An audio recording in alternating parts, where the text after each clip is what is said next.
R-Fairfax, Mr. Albo. Mr. Speaker, point of personal privilege, please. Gentleman has the floor. Mr. Speaker, members of the House, I wanted to talk a little bit about the in-state, out-of-state admission issue that the gentleman from Fairfax, Mr. Hugo, has been talking about.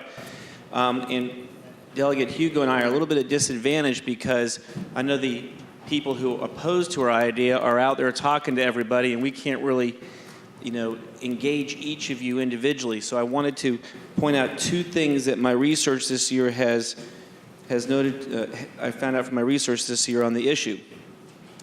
The one myth that is being promoted to defeat these bills is that you need these out-of-state students for your national reputation. The two schools that are in the class with UVA and William & Mary, which is top 10 public schools in the country, UNC Chapel Hill, 82% in-state, 18% out-of-state.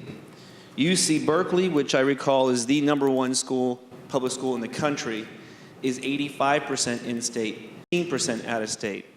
So if we were to increase the in-state average of all our schools to 75%, we certainly would not have our national reputation damaged, given that #1 is at 85%. Second thing is I asked the schools, UVA, William & Mary, JMU, and Tech, to give me the difference in entry GPA of in-state and out-of-state students, and they were very accommodating.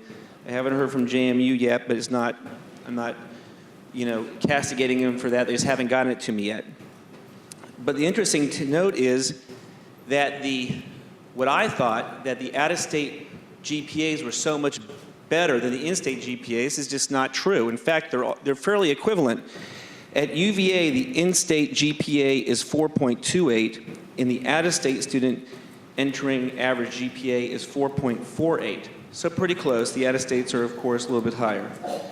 William & Mary, in-state average GPA 4.05.